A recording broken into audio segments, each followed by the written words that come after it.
Okay, for this example number 3, we're going to go ahead and find the second derivative. We're going to find the second derivative where we are going to basically find the first derivative and then just apply the operator again to find the second derivative. I think that's the simplest way to do it. You can also do this thing where you apply the operator twice, and I think symbolically that gets more confusing pretty quickly. So in essence, let's find the first derivative. So 2y, y prime, plus I'm going to leave the 2 on the outside, and that derivative of x is 1, so y, plus x times the derivative of y, which is 1, y prime, equals 3x to the second. So there's a y prime, there's a y prime, and then this is y, it looks like an x. And then that's going to move over. So 2y, y prime, plus 2x, y prime, equals 3x squared minus 2y.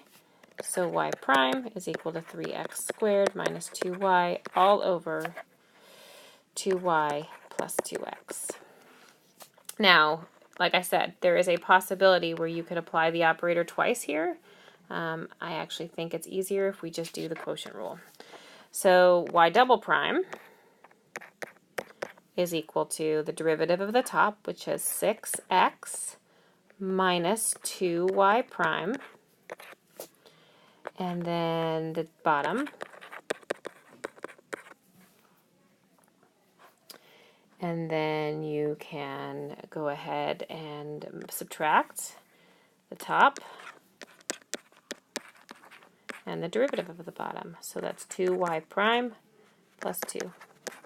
And that's all over the bottom squared.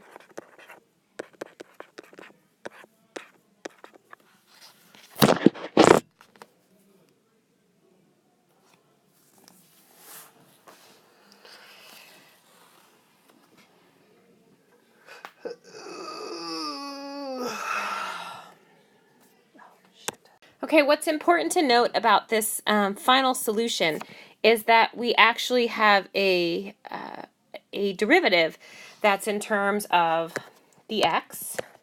So there's the x. So we have it in terms of x, which is what we're familiar with. We have it in terms of y, which is what we did with the first level, but then we also have it in terms of this other variable, y prime.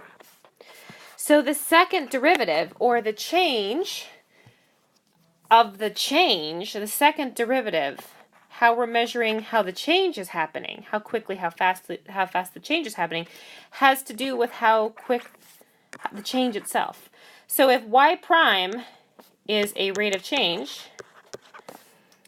when we measure how the rate of change is changing, it's actually a function of the x, the y, and the y prime.